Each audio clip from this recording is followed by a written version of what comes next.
Get ready to meet the powerhouse that is Brian Penchow. He is AIA's New Jersey current president. Brian doesn't just design spaces. He's been at the forefront of architectural leadership, from chairing committees to revitalizing Newark's historic district. He's an award-winning design guru, I would call him. I had a blast interviewing him. And he's not just about blueprints. He's really rewriting the script on so many things, from business to AI. And beyond the drawing board, Brian's weekends are a mix of family adventures, nature hikes, and lighthouse climbs. Buckle up for an engaging dive into architecture, AI, and a bit of Brian's extraordinary journey.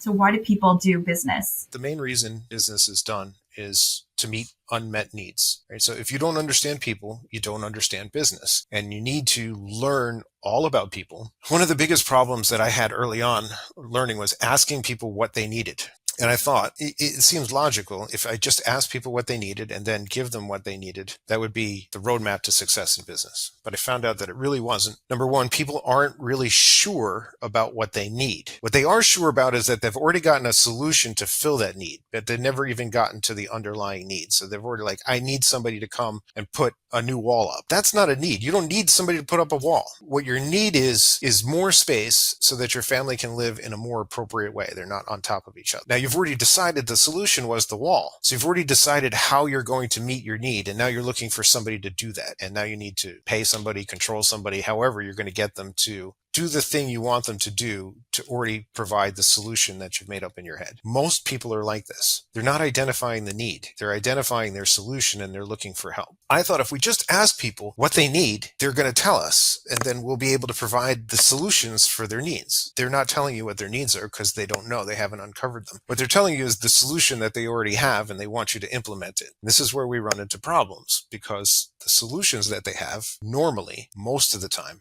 are half-baked. They don't have the expertise. They haven't had the experience. They haven't had the training. They're sure that if they just get this one thing, that'll solve their problem. If you go along providing that service for somebody, providing that solution to them, they are not going to be happy with you.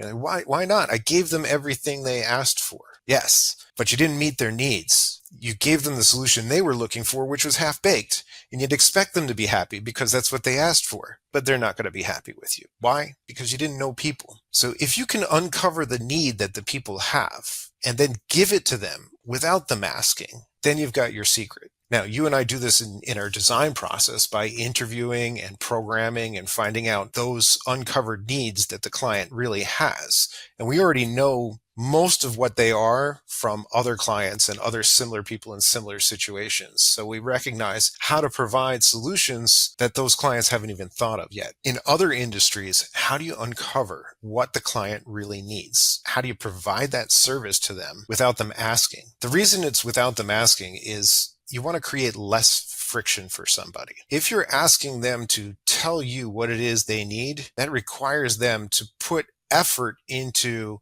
you helping them. If you're asking your client to put effort into them helping you help them, they're not going to want to do it. There's too much friction. There's too much problems already. So I see a lot of these courses online that if you sign up for my course and it's $1,000 a year or whatever, results may vary, but you do all the work and you will have all the results and all the glory. Like most of these things are the house flipping seminars. There's several other kind of things where you just show up and it's a little bit of a pyramid scheme or some other kind of thing to get the guy who's giving the seminar rich and leave most of the people that are involved in the seminar holding the bag. They were told, you do this, and this. Realize it's a near impossible lift to get all those things done. Maybe there's one or two that are successful and they're going to have to share half the profits with the guy that told them how to do it anyway. But most people just give up their $1,000 for the course and can't implement the process. Why? There's too much stuff to do.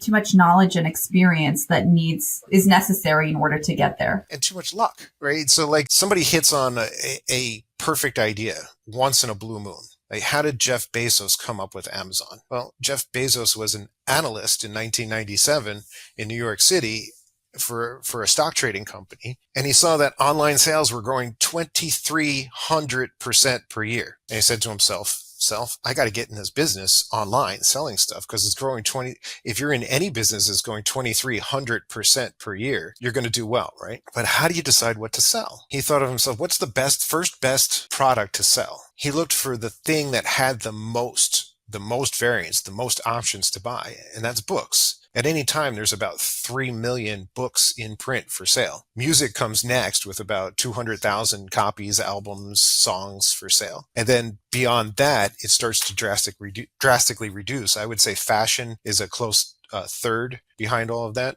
And then maybe cars, automobiles, things that are starting to, like what Amazon you can see the progress that they made. They started with books, they branched into music and CDs, and then they filtered down into the lower used products, the ones that didn't sell as often. He went to right where the biggest growth and the biggest pool of sales items were and chose those. It was very, very smart. How did Elon Musk get rich? Well, he basically stole a few companies from people and then bought them and then sold them and then stole some more and then bought and sold and stole some more. Didn't come up with any single good ideas on his own. Didn't go in those directions. Just sort of bullied himself and his snake oil salesman type personality into getting rich. Which option would you rather have, which would help you to sleep at night more, knowing that you used your brain and effectively chose some of the best options that could possibly be out there and got rich doing that? By the way, both ways require to utilize the effort of other people. That's leveraging the power of people. We got to talk about that a little bit more, about leveraging the power of people besides leveraging the power of money. 100%. Collaboration is so important. Absolutely. It's more than just that in a capitalistic society, though.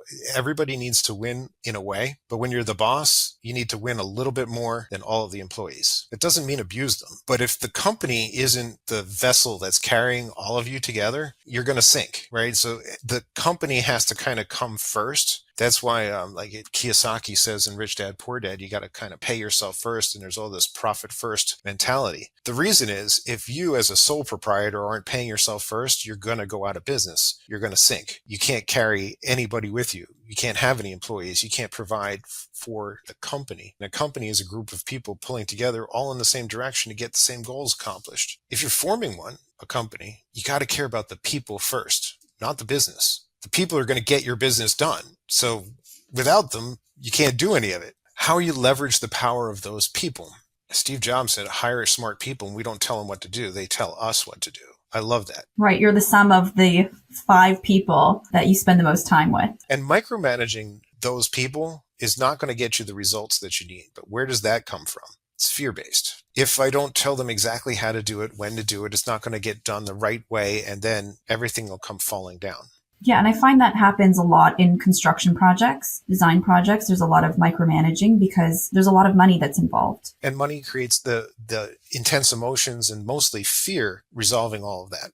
I would encourage everybody to try to create a much more safe working space where mistakes are allowed. I'm not talking about major mistakes during construction where there's going to be disasters or danger, but I'm talking about a space where people can ask questions and learn while they're on the job without fear of making a mistake. That fear of shame leads the new guy to put, 10 boxes of screws in the sheetrock on one wall. And you're like, the spacing is only supposed to be 7 inches or whatever, and you've got them spaced every inch. Did you think somebody was going to steal the panels off the wall? Why did you use so many screws? Because they didn't know, and they thought more was better. So they put more. Or somebody said, screw all of the panels up and use the screws. They thought you meant use all the screws, not just use the screws. So they put all the screws in the wall. You come back later, what are you going to do? Yell at them? Fire them? Make them feel like they're It's an opportunity for learning and empowering your employees to take that step of, we're going to get this done. We're going to do it in an appropriate way. Let's not do it the wacky way or just follow directions by the letter of the law. It diminishes that power of people. It eliminates your leverage on them. So you need to be the brain for everybody that you're paying. It's a surefire way to make sure that you stay very, very small is requiring yourself to think for 3 or 4 other people. You can't grow past maybe 15 people. How many people can you think for effectively? I mean, sometimes it feels like we're thinking for our families, our children, or spouses or something like that, just to, okay, you're having a bad day. I understand. I can do a little bit of the executive function for you. But if you're trying to run a company of 15 people and try to think for everybody, it's going to sink. You need to have everybody like a sailing ship pulling in the same direction, adjusting the sails, controlling the, if you're telling them everything to do, you're the captain, that metaphor, you're going to sink. You need to trust the people and leverage their thinking into you making money. I really love how you think, and I love the strategy that you have behind everything. It's a human-based approach, and there's a lot of passion that you have for this aspect and for that mindset. What do you think is what is the thing that you're most passionate about that drives your work? Mostly it's innovation in architecture and spaces. This is an industry that goes very, very slowly. And there are good reasons for it to go very, very slowly. We want things that are proven. We're building buildings that could sometimes put thousands of people in them and have all of their lives at risk in our buildings. So we want to make sure that what we're doing is sound best practices based in science, and that we know that the building's not going to fall down. It's not held up by prayer alone. But other times, we need to move it forward. We can't be building the same old ways that are not sustainable or not healthy. When we learned that asbestos was materials that were bad for people when it was friable, stopped building with asbestos. These are slow changes, but when we know better, we do better. Now the pace of technology is changing at breakneck speed. It is really, really hard to keep up with how fast things are changing. And I want to talk a little bit about that too, because there's one thing that doesn't seem to be changing so much. Our tech is, but our fashion and our design and our automobiles, their style has really kind of stagnated. Take a look at the way comparing the way things look to the way things function over the past 40 years. I would say starting in 1950s was a very definable decade. 1960s also, between clothing styles, car styles, architecture styles, 70s, 80s, 90s. You can see the change happening into grunge. And we get to the year 2000, maybe 2003, 20 years ago. If you look at the television programs on the TV from 2003, 20 years ago, you'll see the clothing styles haven't really changed all that much to now. What about the car models? They're not drastically different in either shape or color or style. There's no new, we didn't get the flying car like we were promised. None of the new style came about. We've kind of been frozen in time. However, the technology behind all of that stuff has drastically changed. We have the self-driving car now. It's not in my driveway, but they do exist out there. And the building technology has changed quite dramatically, especially with the requirements for energy code. But the shape of our buildings hasn't really changed that much. If you look at what the home builders are putting up, the national home builders, the ones that are public companies, there's not that different of a style from the McMansions that were going up in the 90s. We've trended a little bit smaller in terms of the size of the houses, but I think that's mostly an economics-driven kind of thing. We're just not innovating in terms of fashion, design, and style as fast as we were before. I don't know what the reasons are behind it, but I know technology has something to do with it. Do you have any guesses? Well, it could be, at the time, I remember in the 1980s, we only had access to music if you bought it and got to play it yourself, tapes, albums, whatever. Television shows came on and you had to be home to watch them at a certain time. But a lot of the influence was much more fleeting. So there were flash in the pan influence styles that people wanted to jump on board with and conform with, because that was the current style of the day, of the time. And it was kind of announced and then disappeared. It was in and out. Fads, fashions, pet rocks, the bangles on the wrists, the hairspray in the hair, all of those things that came and went because they were singular moments in time where people got to see them. Now the best of all things that have ever been created are at our fingertips to watch, to expose ourselves to, and compare with the best things of other times. So if you want to watch a television program from the 90s, you can pull it up on Netflix and watch anytime you want. If you want to see all of the art from the 1400s. Just pull it up on your computer and look at it at all time, and you compare it to each other era. So we're getting a much more eclectic view of all of the best of design throughout time, all rolled together all at once now. That freezes things into more of the best quality of eclectic design, but it doesn't provide for these little pockets of new fashion design. Like Lady Gaga's meat dress never really took off. Not that I thought it would. I don't think anyone did. Those are kind of examples where like it hasn't been something that has been outrageous that a group of people have jumped onto. Anything that is a trend in design right now, and I'm thinking like the vertical board and batten white siding with black window trim and black window muntins, that's kind of like a defining thing I see from an exterior point of view, kind of like taupe was in the 90s. Everything was made out of taupe in the 90s, some variants of the color of it. That's a new trend right now. If you ask people what it is they like about it, they cannot tell you what need it is that is being met by that particular design style. Do you find that that's what you're most passionate about, pushing boundaries?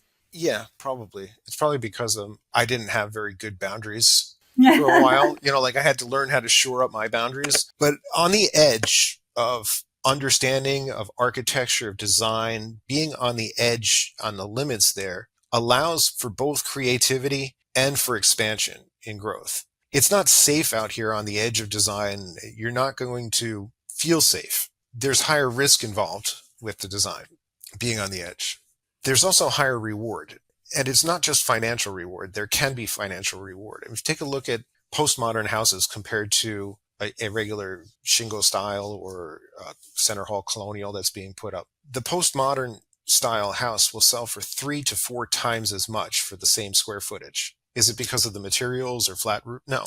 It's just because of the design, the configuration, how the spaces go together, and the overall look that stands out as from being non-conformist to the rest of the neighborhood. It doesn't mean it doesn't blend in or fit with the neighborhood. It's just not as conformist. The people that are non-conforming in our society tend to make more money. They tend to have higher incomes and more willing to accept things that are outside of the norm in terms of design. They're the ones that push fashion forward. They're the ones that push design forward. They're the ones that are trying. That being said, the ultra rich, they don't know what they want. They're not the ones pushing the design forward. They're the ones that are copying things from the artists, from the ones that are on the edge that are pushing things forward. To know what the ultra rich wants and to get into their pocket, follow the trendy artist types. Follow those depressed neighborhoods that are transforming into new, vibrant neighborhoods. When you see what's happening there, the ultra rich are going to latch on with what they're doing, and they're going to want that. They're going to want that particular new style that's emerging from wherever it is. So paying close attention to how those changes are happening, you'll know what the ultra rich want. They're conformist. They're like most other people. They just don't know how to get exactly what. It's very rare that you find an ultra rich person that is, what do they say, like an odd duck, an eclectic, strange person, that's out there. They're out there. They do exist, but it's rare. Most of the time, the ultra rich, they want to copy what's appropriate, what people believe that they want. Yeah, and those warehouses are a great example of transforming a space from something that wasn't necessarily usable to something that's pushing the boundaries.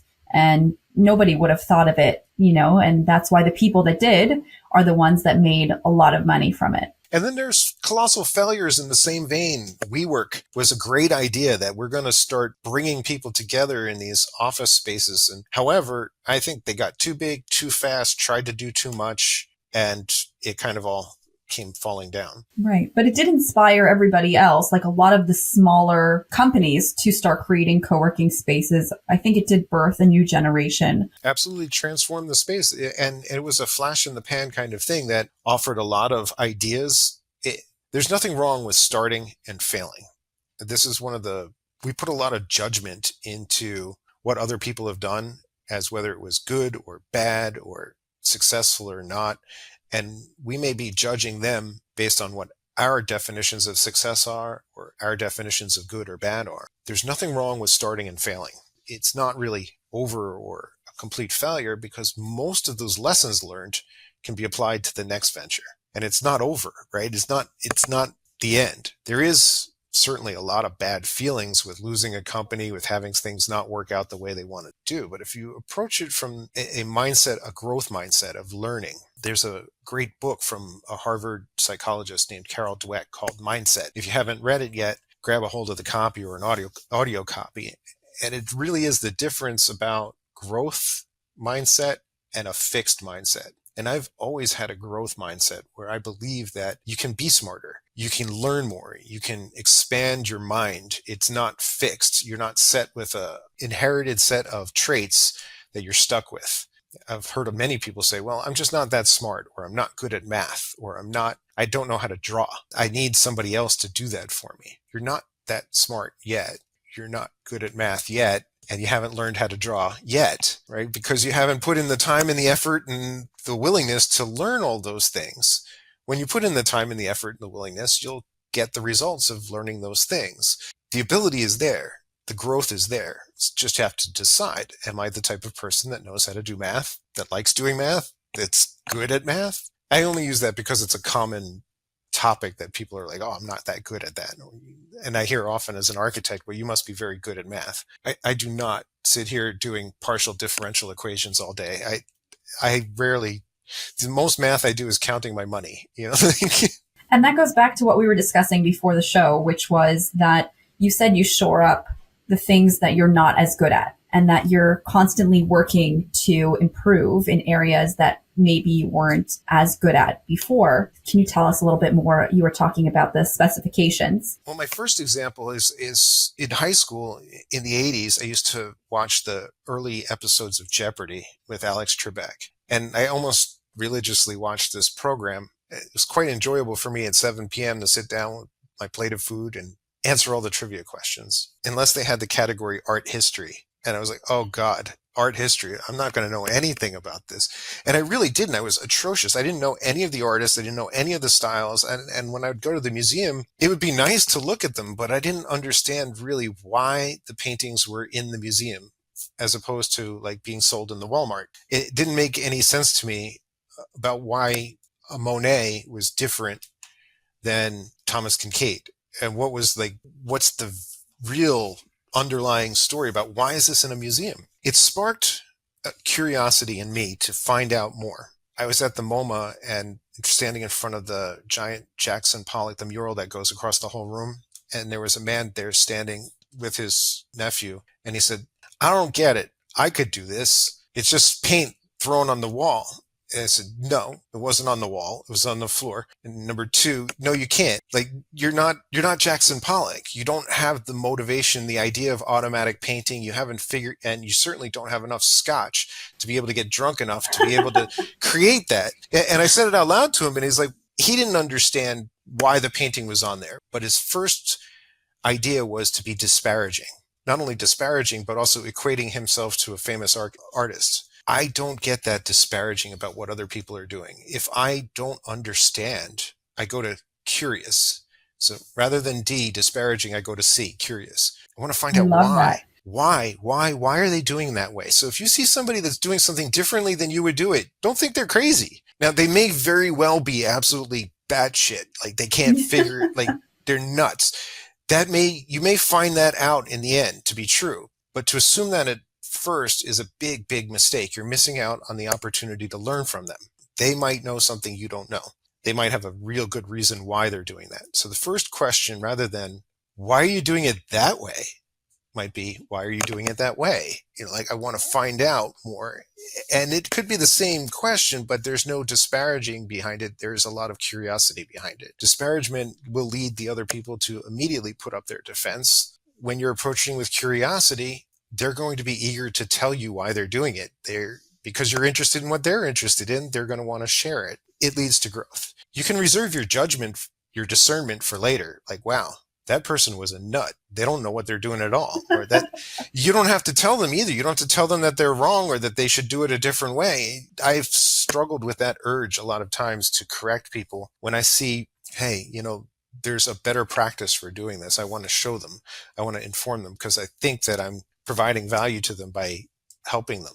The same goes for ourselves too, to hold space and support, you know, our own ideas and allowing ourselves, like we were discussing before, that innovation piece. We won't continue to innovate if we are constantly disparaging even of ourselves. I learned a long time ago that unsolicited advice is always control. So I wasn't trying to help those people. I was trying to control them. So I don't offer unsolicited advice anymore. I just wait for people to ask me and then I'll give them their advice. And I don't take it personally if they don't take it. You can ask me, I can give you my advice and you can go do something different. It's your choice. If it works out for you, great. If it doesn't, I'm not even going to come and say, I told you so. I'm going to try to help you do what you want to do. It's not helpful for me to try to control other people. I haven't ever gotten anything out of it. I know where it comes from, that there's a sense of security in being able to control the environment around you, including other people, but you can't change the people around you. You can change the people around you, but you can't change the people around you. What do you think is the biggest thing as an architect or as an individual that people misunderstand about you the most? I think it's always my motivations and intentions. I don't have negative, selfish intentions at heart nearly ever. But much of this world is be wary of those people, right? You have to be aware that most people are thinking about themselves.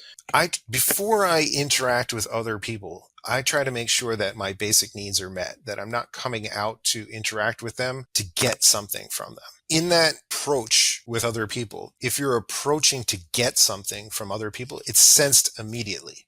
This goes back to my days like just dating at a bar. If you're walking up to somebody at the bar to introduce yourself to them and you're coming with the mindset of, I want to get something from you, instantly that person's going to know it. But if the only thing you're looking to do is make a connection, to form relationships, it's a lot easier. Your approach is more accepted. It's non-threatening. It's really there to build rather than to take. That leads me to an interesting, you remember I said it was going to be kind of stream of consciousness? While I talk about this stuff, my ADHD brain does a little like porpoising kind of thing. My kids and I like to play games that like thought experiments, and many of them come from theater type exercises and games to learn from. And one of our favorite ones is the yes and game and the no but game. And as a comparison, we're going to design a party. And we're going to go around the car or the room and everybody's going to get a turn. And we're going to say yes to the person whose idea was previously, and we'll add something new to add to the party. And when we play the yes and game, our parties get to be so huge, so extravagant, so wonderful that, yeah, they're amazing in terms of what you've built with the yes and game because it's additive and it's accepting of other people's ideas. You can contrast that by playing the no but game. And you start off trying to design a party, and then the next person always says no, but, and then adds the next thing. It ends up being like you and your cat at the party because nobody else is allowed because of all the restrictions that are put on there. You just get a different understanding of what the mindset of your approach to things are by playing this game with people, the yes and game. Do you actually create those parties with your kids? We can't get Taylor Swift at the North Pole with dancing polar bears. And, the ideas get extravagant. And the point is that it can't be real. You're going to get to need the no but people eventually. But the creative process doesn't come from the no but side. That's I love that. That's the value engineering, right? You're going to take things out because I can't afford Taylor Swift. I can't go to the North Pole. Maybe I can get dancing polar bears, but we got to find the company that has the polar bears and dresses them up. And there are ways that you can approach knowing which mindset to have when is really the wisdom that you're going to employ. I really love that. I really love that. Pie-eyed, and you're just thinking to yourself, yes, and all the time. You're ignoring the reality of scarcity, economics. We need to be able to pay for this. Budgets, right? Time constraints, even the reality of the world situation.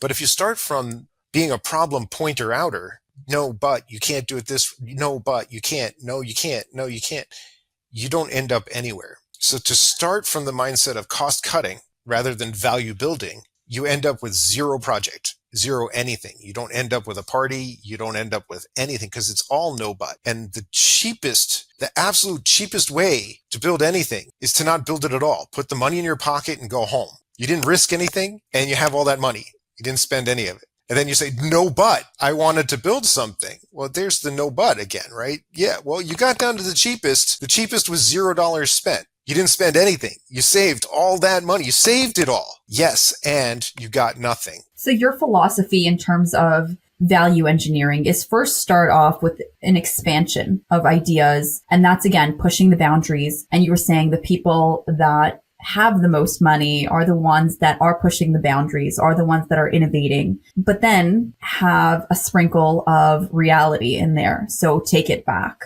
a notch. You have to. The maximum value built in any project, in anything you're designing, is going to be somewhere in the middle of zero, not doing it at all, and the extreme end of spending all of your money and getting no value back from it.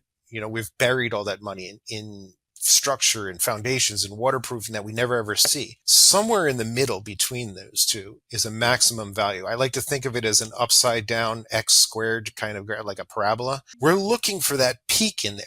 It could be more complex than just a parabola. I'm using that as the simplest one. There could be multiple peaks in there at multiple price points to maximize those values. And you might want to pick where you're going to be. Am I going to be in the low income space, the middle income space, or am I going to be at the high end? Most people just knee-jerk jump to the high end because they're like, oh, if I do things for rich people, I'm going to have the most percentage return. You can make maximum value at the low end doing more volume as long as you're maximizing the value in the project. Finding that sweet spot, maybe you have to spend more money. You have to find the financing to put it in there. Maybe you thought your budget was going to be $500,000, but you can really maximize the value at $800,000.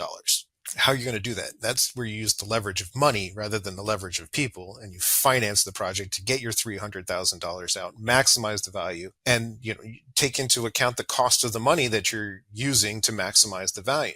How do you figure that out? That's where you need your experts. That's where you need your designers. That's where you need the people that have done it before, that have fallen in certain pitfalls of design traps.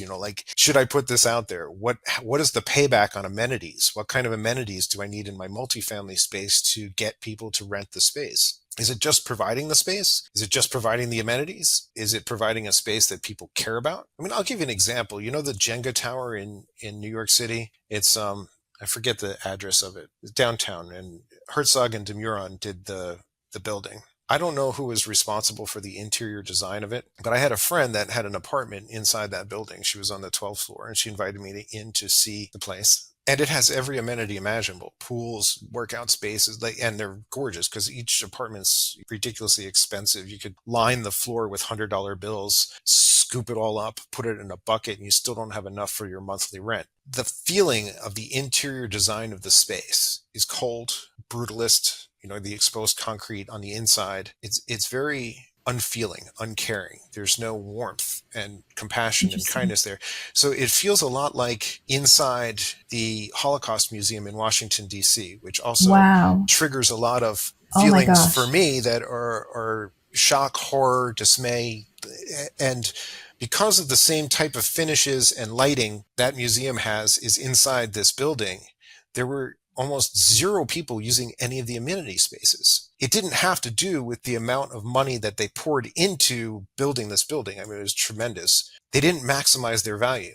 They made a mistake in their design, and it looks interesting, but they didn't account for the feelings that people were going to get in the spaces, and they're not being used. Wow. That didn't maximize the value in the place. It makes the apartments less valuable than they could be. So by proper planning and proper understanding of what those maybe if they gamed it out and looked at it a little bit more, brought in maybe one more consultant, an environmental psychologist, she might have cost them $80,000 on the project or something like that. The amount that would have been made up in rents and the amenity spaces actually being used would have been tremendous compared to the value of paying for an environmental psychologist. So if you're value engineering a lot of the designers out, or I don't need an envelope consultant, I don't need the drafty windows and noisy windows are going to cause people not to want to live in that multifamily space anymore. They're going to look for someplace that's meeting their needs elsewhere. Had you paid for the envelope consultant and there weren't drafty windows, they were triple pane, they were nice and quiet, they couldn't hear anything, that comfort may not have been expressed by those tenants, but their staying in the building would certainly be reflected in the rent rolls. That's how you maximize value through design, is understanding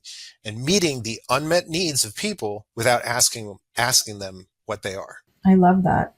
Oftentimes we're seeking for what's the dollar amount on the balance sheet and how can we add to the dollar amount on the balance sheet. And the fastest and easiest way that we think of to do it is not the best. The fastest and easiest way we think of doing it is cost cutting, because it's the most obvious idea. It's the most obvious idea because it's the most effective and easiest and fastest way to save money is cost cutting. We all like to do it. We all want the bargains. It feels great to get a good deal. But there's something known as the common law of business. And that basically says you can't get a lot without paying a lot, not on a consistent basis. It can happen once in a blue moon, but it doesn't happen day after day after day after day. If it does, you're Bernie Madoff. Nobody wants that. Well, it's a nice life if you can get it. It's a nice life if you can rip everybody off and then just die real quick in prison. I have a lot more inner shame and respect for myself to treat other people that way. I believe that meeting people's unmet needs without them asking is the best way to maximize your value. They're not even going to understand why they will want to pay an extra $1,000 a month to live in those apartments that you have designed. They just know that it feels right. It feels like where they're supposed to be. Why? Why does it feel that? I'm sure you've been in places where, like, this feels very, very comfortable. This feels right to me. 100%. One example for me is I didn't go to school there, but when I was choosing schools, I compared Harvard University and MIT. I felt completely at home at MIT. The older buildings, the steel windows, the technical vibe, the type of people that were at MIT felt like home. It felt like my people. I went to NJIT. Similarly, I didn't like exactly where the campus was located, but the feel and the tech nature of the school was much more comfortable to me than Harvard University was. I felt like an alien at Harvard. It just didn't fit. The people didn't fit. The architecture didn't fit. It felt like I was pretending to be somebody while I was there. And I didn't know what it was about the design. It's likely that when I was at Harvard, there was some missing need, that I didn't feel like acceptance or some other need that most all humans have to feel like that was right. But at MIT, that same need was being met. When I was there, this is 30 years ago, I didn't have the self-awareness to be able to identify those kind of things. But now I do. And understanding that as an example of how do you feel in a place. All of us, when we're designing or building, are going to be drawing from what I like to call an environmental autobiography. It is your past places, your history of all your past places that you've been to, that you've visited, that you've seen, that you've taken it all in. And that's going to come out in your design. Where did you live as a child? What was your housing situation like? How have you seen other people living? How much have you experienced of other cultures? And what can you take from those different areas? We take all those aspects and we bring them together to synthesize the design for people that want to live in a way that we feel we understand because we've interviewed them and we kind of take a look at what their unmet needs are. We're trying to meet them. We can only do that from the language that we've learned through our environmental autobiography. That's why I like to push the limits, push those boundaries. I feel like I can learn more by seeing more, by being on the edge, by getting more of the technology under my belt, by understanding more, pushes me to be able to expand my toolbox of design. I think that really goes to your design philosophy. I really like what you said about the environmental psychologist instead of a designer, right? Because that's what we are. We're designing these environments, taking into consideration the people that are using those spaces. It's not just about the bottom line, the money, which is what I love about you, that you really focus on the bigger picture rather than just the bottom line, because it's a mix of both. It's not just, value engineering and that's it, but it's also a mix of the people using the space and being able to provide for their needs. Has there ever been a time, like a notable time in your career, that's shifted the trajectory, and like what prompted that change for you? I was working in Newark for a developer, and prior to working in Newark, I developed a skill of working in toxic environments pretty well. It was comfortable and it felt normal based on what my childhood upbringing was like, which involved a lot of emotional neglect. So when I went to work for these people and felt the same kind of environment, I thrived there for a while. At the same time, though, I wasn't able to justify the abuse that I was getting. It was becoming more and more apparent to me that the way I was being treated wasn't okay. And the main reason was the developer wasn't accounting for people. They viewed the tenants as like cattle or worse. They didn't have the mindset of providing value, but only on accounting for dollars. And that led them to provide the worst possible environments that they could. Not just the cheapest, but it was almost like they felt like those people that were living in those places, because they didn't have millions of dollars, did not deserve better. So that judgment about the class or the deservingness of people really kind of triggered something in me there. All people deserve the best that they can get. They can't necessarily pay for it. So how can you collectively provide them with better design, with moving the needle forward? Are they going to live in the same environment as Estee Lauder's granddaughter? No. She lives in a penthouse apartment on Park Ave. They're not going to get that. What you can provide them for is health, safety, welfare, protection, amenity spaces that are accommodative to their type of living. If you're providing a low-income family house, multifamily housing situation, maybe they're not going to have a swimming pool and a movie theater, but they might have an exercise facility. They might have storage facilities that can keep their bicycles and other things safe and secure. You need to meet the needs of those people, and they're going to be different than Estee Lauder's granddaughter. She needs to have the back of house and the staff quarters and all these other things that are different set of unmet needs than the low-income family housing. So by understanding that environmental psychology, where the people's unmet needs are, you meet them appropriately, you're going to maximize your value. How do you communicate that to clients? Like, how do you collaborate with them? Obviously, there are those that are not willing to accept that and take that into consideration. But now that you've made that pivot and your focus is to work with clients that are open and willing, how do you collaborate in order to communicate the need behind the need? Well, I say no a lot. I say no a real lot. And then I didn't I used to be a people pleaser and try to get them everything and say yes to things that were unmeetable needs. Mm-hmm. Most all human needs, and you can go download a needs list off of the internet if you want to see, they can be met. Most of them can be fulfilled by yourself. Some of them require other people, our need for social connection and things like that. The unmeetable needs that I'm talking about that these clients have are the solutions we talked about earlier. They're trying to solve their problem in a clumsy way. They haven't learned yet. They haven't become sophisticated enough yet to be able to meet their own needs, especially when it gets to bigger projects like sky rises and things like that. So I say no a lot. I pivoted to being my main source of income is writing specifications for other architects throughout the world.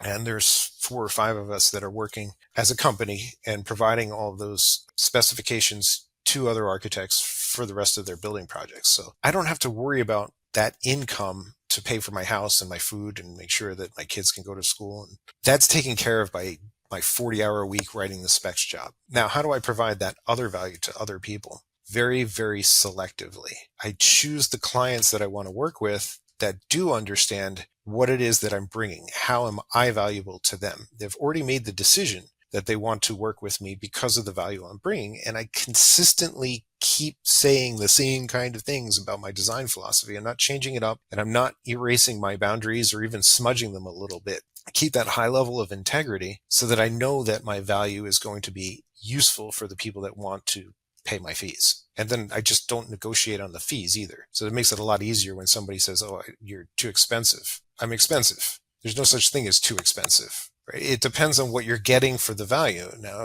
if you're only gaining $1 million and I'm charging you $1.2 million, then I am too expensive. Yeah, I'm taking $200,000 out of your pocket. That's not fair. That's not the situation and the value that architects are bringing. A lot of times our cost is less than 3% of the construction cost of the building. Real estate agents are making 6%, not as many now, but they used to make 6% on almost every sale of the property. And we're only asking 3% for the design of the property. It's not too expensive. Not for the value that you're bringing, but it may be hidden value. You may not understand it. A lot of times it seems like the only value that an architect is bringing to the project is that seal, that they're sealing their drawings. It's required by the town. So I need you to seal your drawings, and I've already figured out everything. and I've already done the drawings. You just got to stamp it, and then we can be done. And since you're just stamping it, can I pay you $500 or something like that? Well, no, you can't. And here's why. When I'm sealing those drawings, I'm saying that this building is safe and code compliant, and the people that are going into it are going to be safe and code compliant. But I had absolutely nothing to do with the design or drawing of it. And my liability is attaching for 10 years.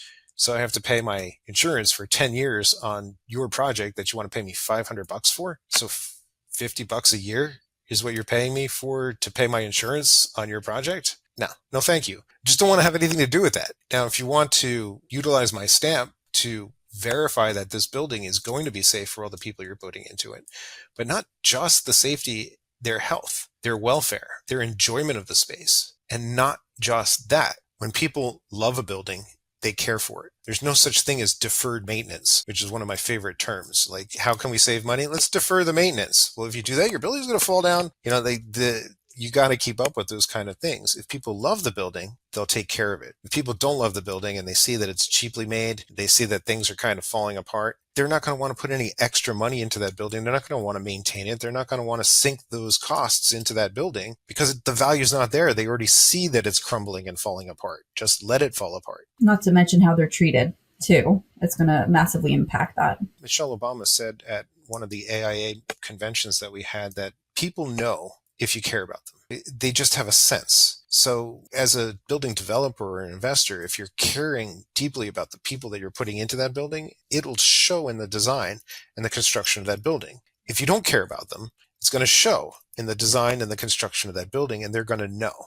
That often leads to these blights in the neighborhoods and the crime in the neighborhoods. People know that people don't care about them, and they don't care about that neighborhood, and the police won't go in there. So there's just a lot of crime because there's no caring. Environmental psychology.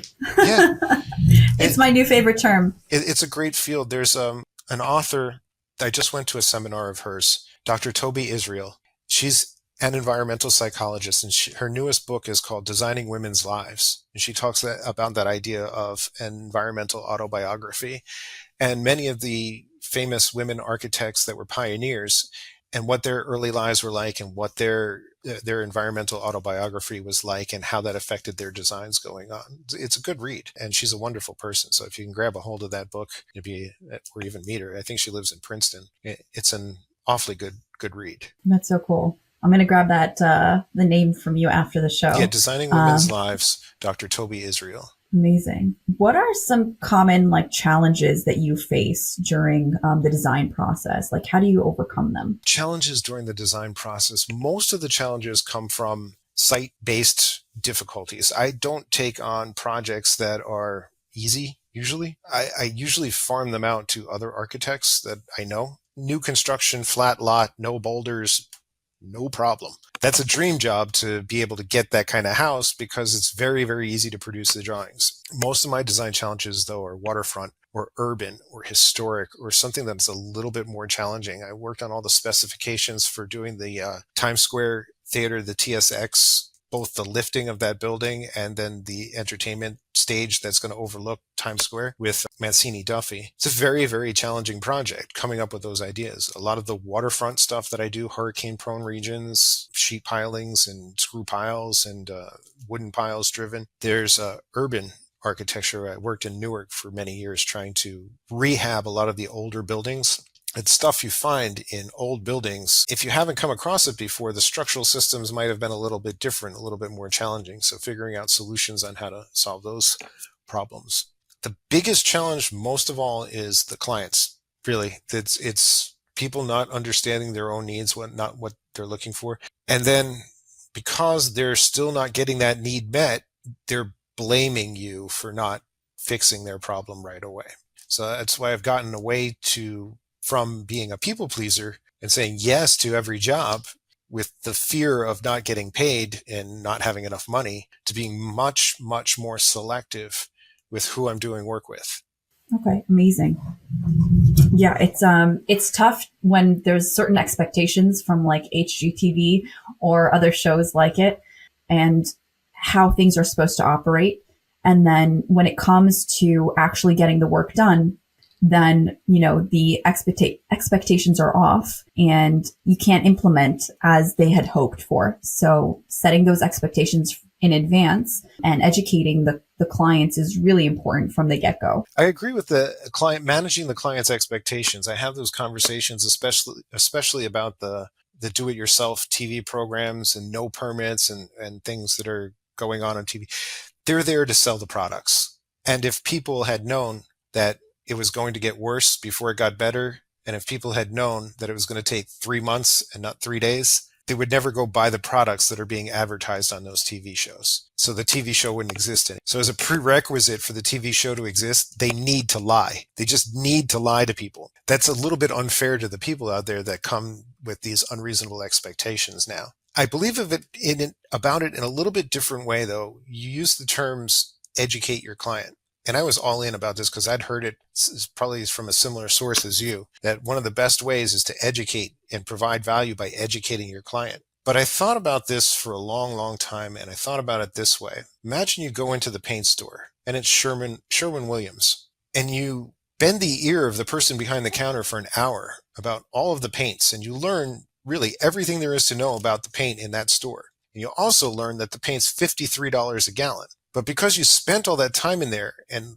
gained all that education from the salesperson at the Sherwin-Williams, you go right down the street to the Home Depot and you buy the $23 a gallon paint with all the proper specifications and all the education that you got from Sherwin-Williams.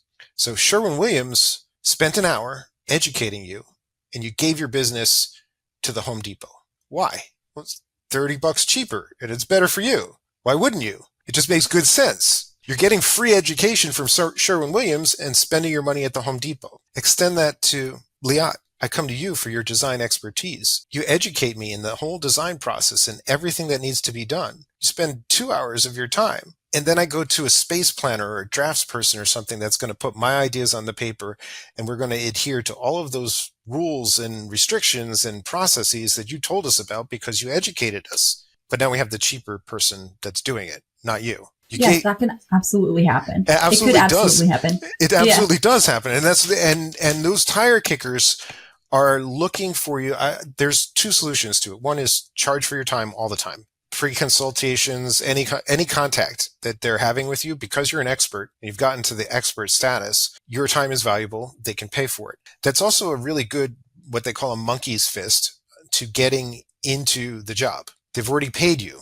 They already trusted you enough to pay you. So now they don't want to subject themselves to this sunk cost fallacy of I paid $300 to have a meeting with her. Why would I not have her do the rest of the job? That's one solution. The other solution is just don't offer any free education on any of this stuff that's going on.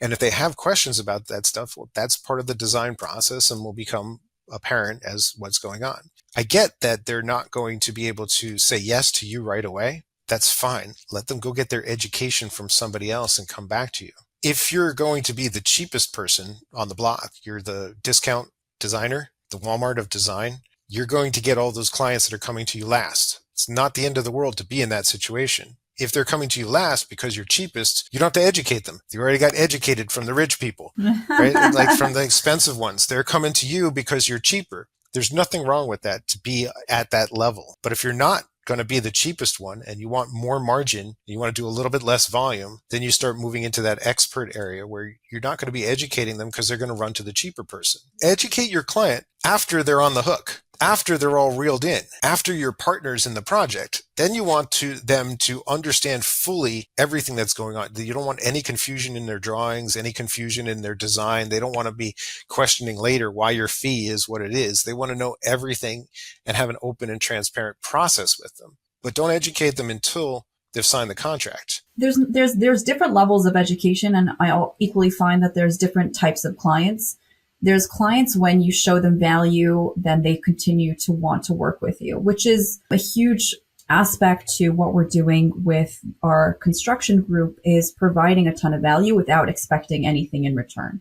If there is need, then they come to you for fulfilling it. And then there are those clients that will take, or potential clients, I should say, that will take that information and then go to the cheapest person. Those people, those potential clients, aren't necessarily a good fit in the first place. And it's better that they should at least take that information and go to somebody else than stick with you. And equally, I find that there are so many different ways of approaching projects, and educating them in at least in how the process works is really, really vital so that they know what comes next. So there's two different types of education. There's the education of teaching them what specifically needs to go into the project and what they need to implement in order to bring it to fruition. And then there's educating them about how it works and what to expect. And it doesn't take 3 days. It takes 3 months, or whatever it is that the timeline is, or whatever it is that the budget is. And those shows are sponsored by Home Depot and Lowe's. So I've used the social media and the website as a primary tool for laying out the process and providing value to those type of clients. So if they come to your website and they say, okay, this is your process, it's all laid out, like the phases of the design, the submission levels, the entire education that they're looking for is available with a quick Google search. And you're absolutely right. The type of client that you're getting is going to be key for you in your business. I've found that people generally like people that are like them, or people that they want to be like.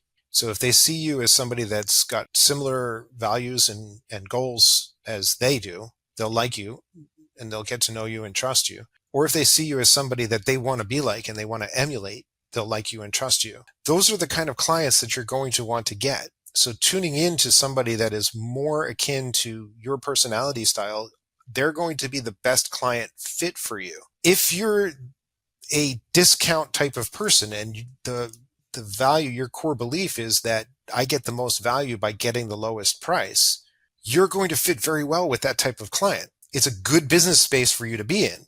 Barring any judgment from anybody else saying, oh no, you don't want to be down there in the trenches with the tire kickers, you're going to get burned all the time. If you understand that mentality, if you understand what their needs are and that their primary need is to get a good deal, you'll know how to provide that and meet that unmet need for them.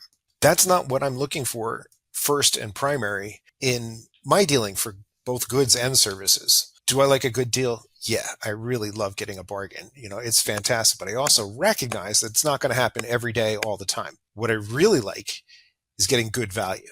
Now, I'm not the kind of person that fawns all over the best service, right? Oh, I have to be pampered and treated kindly, and you have to return my phone calls within 15 minutes and get back to me. There are people that need that, and they have an unmet need of being heard and other psychological issues that you want to meet as the best service. But maybe if customer service isn't your thing and it's not really a primary value that you have, finding a client that needs higher levels of customer service won't fit in your business model. The biggest mistake is trying to be all things to all people, providing best customer service so you capture those group of people that need customer service as their primary driver, providing lowest prices so that you capture the people that have that need for getting a bargain all the time, and then providing all the education so that you're the expert for fulfilling that need for some people that need an expert in the area. It's much better to find the niche based on who you are and what your values are, and then capture those clients that are in that sphere. Let the ones that are kicking the tires go to somebody else. Let the ones that need the high-end customer service and the pampering go to somebody else that's specializing in that. Find the clients that fit with who you are and what your core values are. Let the other ones go aside. You don't need to be everything to everybody. Correct. And equally for the clients, the potential clients, investors, developers, or whomever needs to work with a designer, to also take into consideration who that professional is and would they be a good fit for their personality and what they need. Absolutely. And you'll find there's a fear of not finding the right client or finding enough of the right clients if you're limiting yourself like that. So you start to think, I should just expand and expand and expand and grow and go into areas that are different so I get more. There's 7 billion people on the planet. Even if 99.99% don't like what you do, that's going to leave 70,000 people that are potential clients for you. Right. You can't Absolutely. service all of those people in your entire life, right? So even if 99.99% of the people in the world don't like what you do, you still got such a huge pool to draw from. So you can be very, very, very specific in what you do and who you are, and very selective in the clients because there are so many out there. Where are they? Well, that's part of the marketing department to uncover for Yeah. you. And it's an entirely different conversation. Yeah. But what I want to drive home here is that you don't need to be so fearful about where the next client is coming from, but more truthful to who you are, and that'll attract those clients to you. 100%. How has technology impacted how you design? I know that you're doing a lot of 3D modeling and Fast and furious now, the new technology, these generative adversarial networks, which are neural networks that can uncover images that didn't really exist. They're sort of building the image from an AI standpoint. It's absolutely fascinating. And one of my biggest obstacles in my design career was being able to get the ideas out of my head fast enough before they started to change into something else, right? So we started with yellow tracing paper, and hand sketching is probably the fastest that I could think of to get my ideas out of my head. Now we have a new technology that's even faster than that. So I can describe either with text or images or sketches, hand sketches, napkin sketches, and feed these things into the computer and get a plethora of ideas out of the thing in minutes. And I can keep iteratively generating these different designs over and over again. And then when I nail the prompt and I nail the design, I can produce hundreds of images in a matter of minutes to then evaluate and get closer to what I'm really looking for. The technology is at its infancy now, and I don't believe it's going to replace designers or architects. There's one of the biggest fears that people have is AI going to take my job? I don't see that coming. I see it more of an enhancement, an amplification machine. It's like having your microphone there. We wouldn't be able to have this conversation if you had to shout from Long Island all the way to New Jersey, right? It's just not going to work. But having the technology now allows us to be able to do these things without the travel.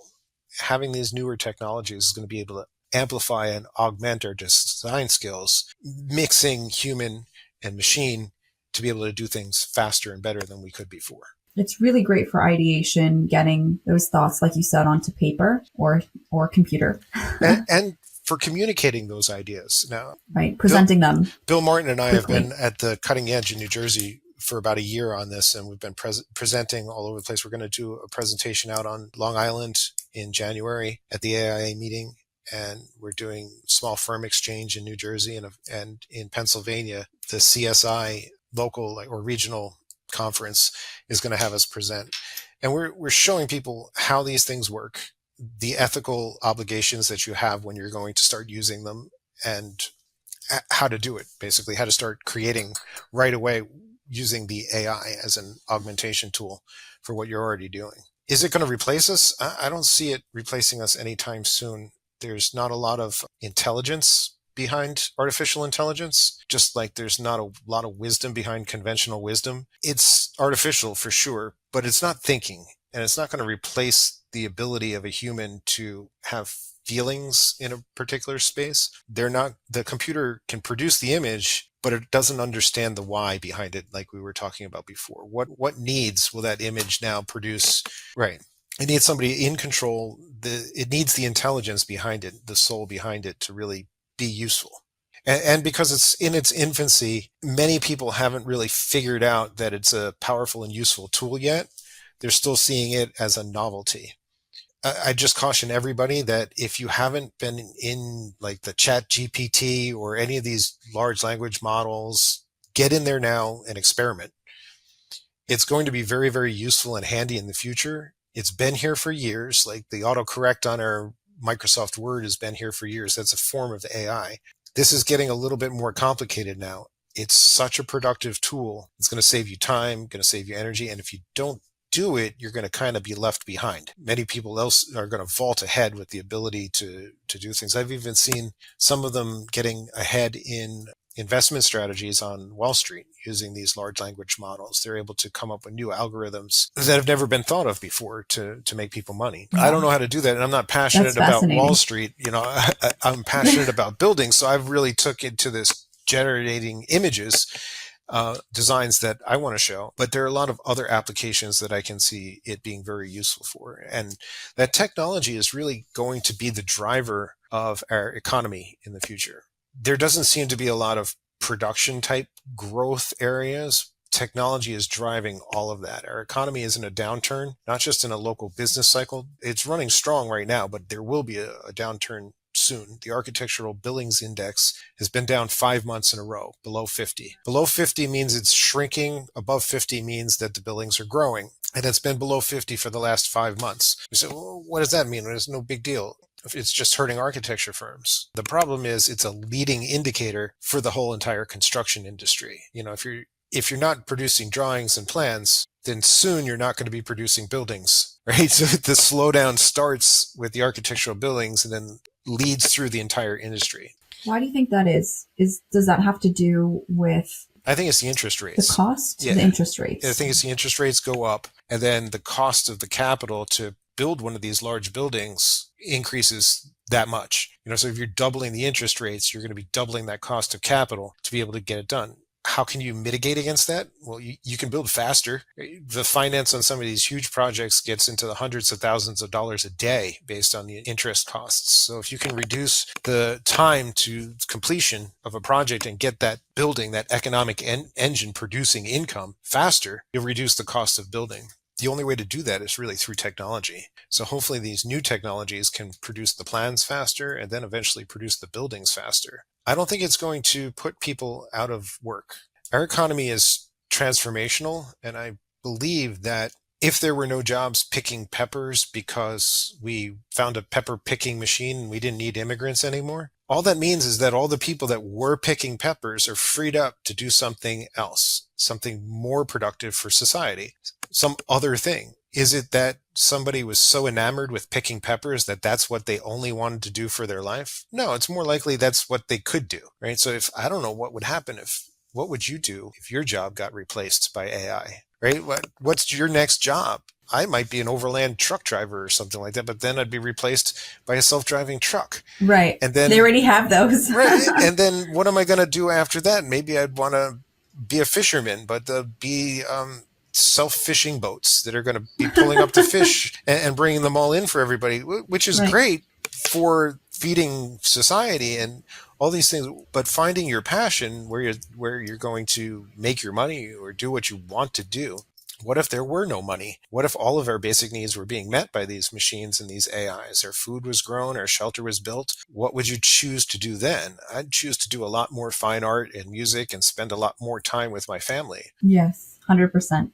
I think that's what really society should be striving for, is to break out of this capitalism. We're using that as a tool to keep people working, to keep people as machines. What if we didn't have to? What if the machines were the machines and the people could be the people? That would be great, pushing towards like a Star Trek type utopia. Of course, there's going to be problems. There's still the problem of scarcity. I feel like there's going to be a breakthrough soon in terms of clean energy. I have a little bit of fear about them making a mistake with the nuclear fusion and creating a black hole where we're living right now.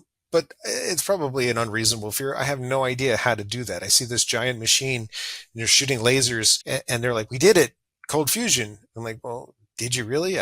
My light bulbs aren't being powered by cold fusion yet. But when we get there, think about it. What's the biggest driver of scarcity? It's energy.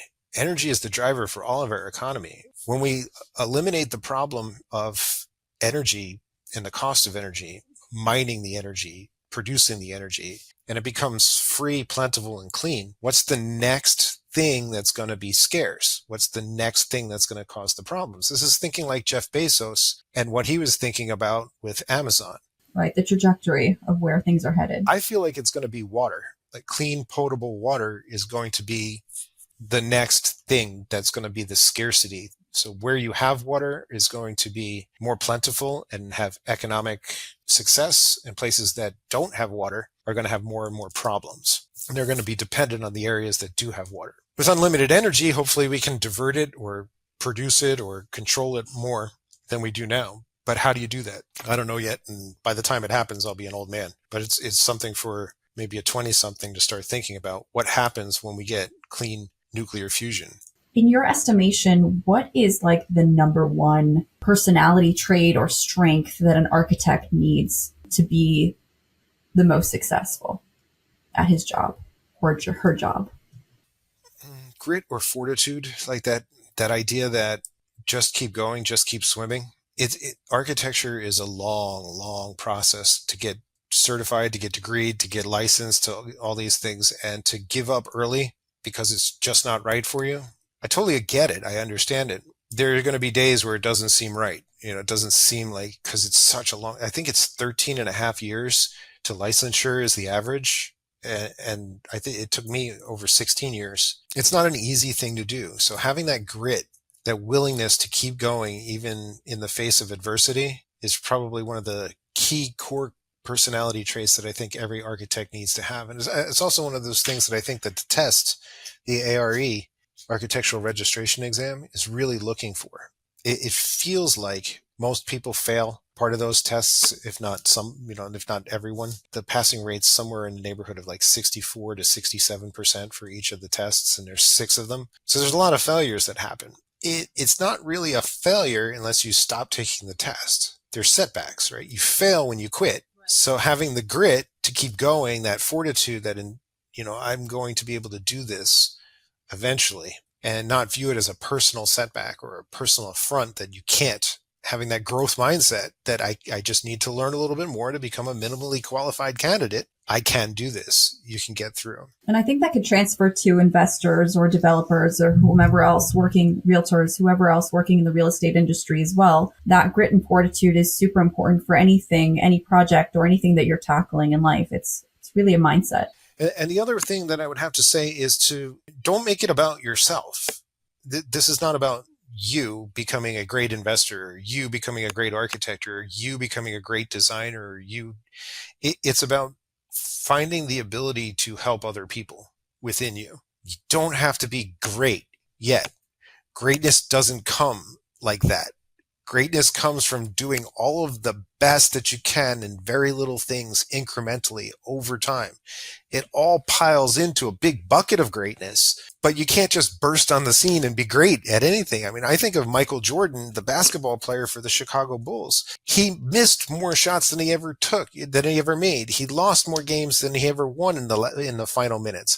The greatness came from that persistence, that grit, that fortitude to keep showing up and keep doing your best on a daily basis, the best that you can do with what you have where you are. That leads to greatness. It's not in one fell swoop. It's in all the little things and the consistency. That being said, many of us as designers lack consistency. And that's because we're creative types and we're multi-passionate. So we go in different directions wherever the next shiny thing is, rather than sticking with the one thing over and over again. Capitalism rewards you being consistent. Small gains over and over and over and over again. For somebody with ADHD or just a very multi-passionate creative type, that gets boring. That gets boring as heck. You don't want to do the same thing over, show up and pump gas and fill every car up and I make 15 cents on every tank of gas. And woohoo, by the end of the day, you got thousands of dollars in the bank, but so boring, right? So if you can find something to automate those boring systems that are making money for you and you're a creative type, by all means, that's what a lot of people call this passive income. There's no such thing, by the way, as passive income. Nobody just mails you money. Here you go. Here's your handout. Right. Like the closest thing you can get to mailbox money is like these developers create these box stores and they got a triple net lease. And that's about the closest thing you can get to mailbox money. The tenant's paying their own taxes. You're just getting the rent. It's a corporate bond. That's fantastic. But you've already put in all the work. It's like front loading all the work. You've built the building. You've invested all the money. So now for the next 10 years, you can sit back and reap the rewards. But it also requires all that initial investment in time and money up front. And it's the same kind of ideas of developing a course on the internet to sell to people or any of the other, this works for me kind of affiliate marketing, right? You can't do any affiliate marketing unless you're producing content. That's work. You got to admit that you may enjoy it, front. Right? But you're putting the time and the effort in to create all of those things, and then you're selling them in a different way. So just having that consistency over and over again to keep showing up and do the best that you can in whatever it is you're going to do is going to be successful. And rendezvous with other people who feel the same way and are on the same wavelength. Absolutely. And then finding your passion within that or ways to shake up that kind of automated stuff so that you can express your artistic side, your creativity, and you get the joy and the passion from your work. That's where you pepper that kind of stuff in. But if you just focus on one of those things, I've heard many times from many different people, find what you're passionate about and you'll never work a day for the rest of your life, right? You just sort of work in your passion. But if you're multi-passionate, you're kind of all over the place and doing these different things. You lack the consistency to live in a capitalistic society where the best way you can meet people's unmet needs is consistently doing the same thing over and over again and doing it so well that you become an expert in it. Become, the 10,000 hours. Exactly. So you have to marry the two ideas of that creative blend and making yourself happy with being very, very consistent and finding that system to keep bringing the money in over and over again. Amazing. I love that. Is there one question that you wish that I would have asked you, and how would you have answered that? All right. So there's a little bit of a pause here. And while I'm thinking of this other question, I just want to anecdotally tell you a little story. It's called the 7-second rule. Mm-hmm. I learned this in public speaking too. As an architect, you have to be in front of a lot of people presenting a lot of different ways. And also I'm this year's president for the American Institute of Architects for New Jersey. So I lead 2,000 architects, 2,000 plus architects, monthly meetings. And the 7-second rule is when you ask somebody a question, especially a group of people, just wait 7 seconds. Count it out loud in your head. Count out the 7 seconds. It gives people time to process the question, to think about it. And then it gives them a little bit more time to work up the courage to actually speak about what they were thinking about. If you don't give them 7, usually at the number 7, somebody in the group will pipe up with their answer and they'll be able to start the articulation. If they don't, you can tell them about the 7-second rule and that you were counting it out in your head. And that gives them a little bit more time to think about your question and to be able to answer it. I love that. So the one question that I think would be best is how does somebody get into the AE space? Like you're sitting outside, you're doing something else. You've always wanted to be a fill in the blank. If you're George Costanza, it's architect. Investor, realtor, whatever. Developer. Even if you want to start framing, how do you get into it? My answer to that would be first is research really well the industry that you think you want to go into. A lot of us get an idea of, I want to do that because, and then I saw it on TV. I read about it in a book. I had some other tangential experience with what it was, but I'd never got immersed in it. So if you had an Uncle Joe that used to hang drywall and you think you could hang drywall too, maybe only Uncle Joe ever talked about was the good things that happened when he was hanging drywall. And that's why you want to go do that. Never talked about all the problems. Maybe Uncle Joe was a positive person. A lot of the people I knew in construction were highly negative, so I never wanted to go into construction.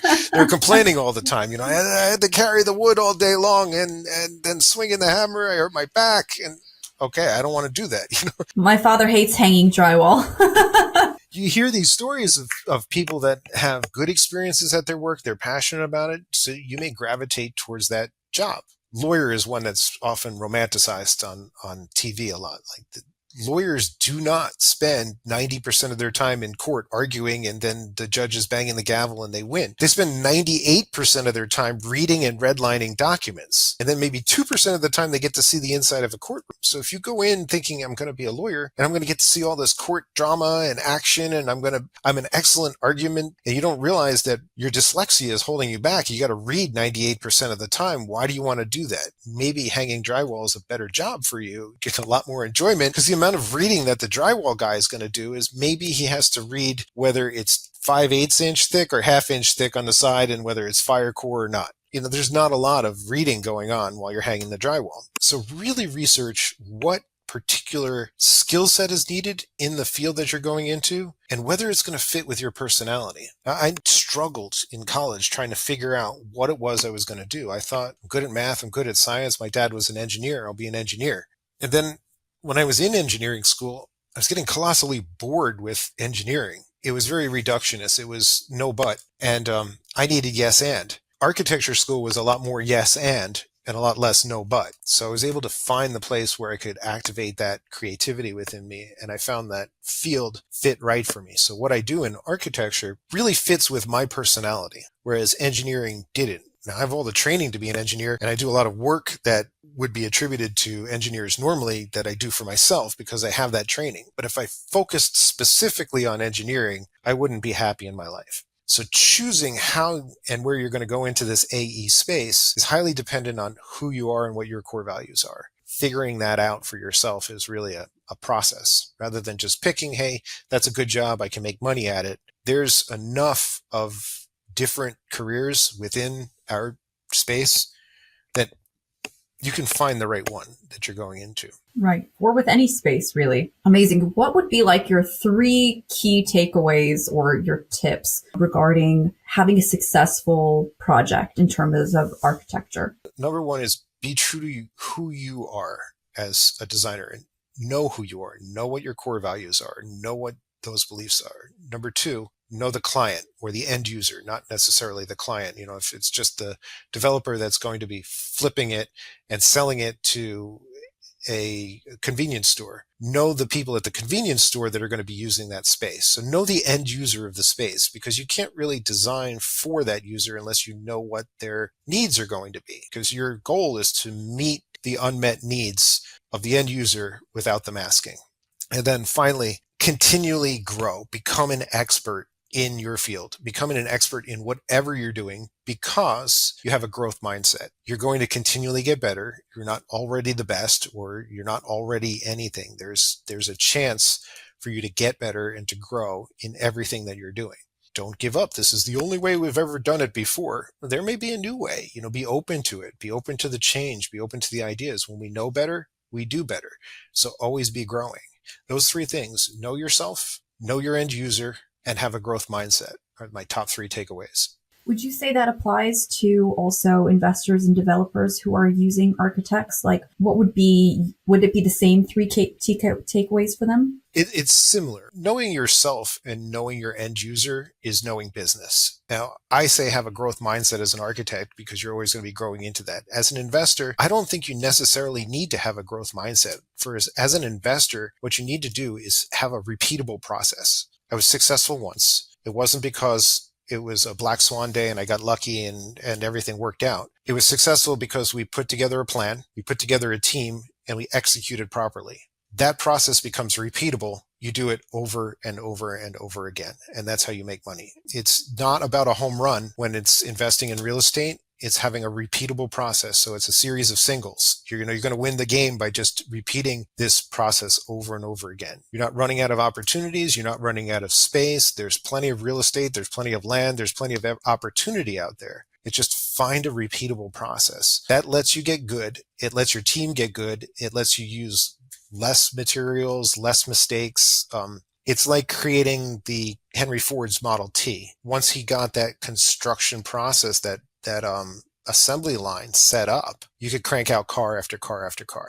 You're going to do the same thing as an investor. If you can buy one strip mall and get it fully leased, and now your turnover or your occupancy rate is like 80% there, that's fantastic. You're making money at that. Once that's settled in and you're making money at that, go do the same thing. Don't go build a stadium or go build an aquarium or something like that because you're like, oh, now I'm a real estate developer. I can do anything. Do another strip mall, do another strip mall, do another strip mall.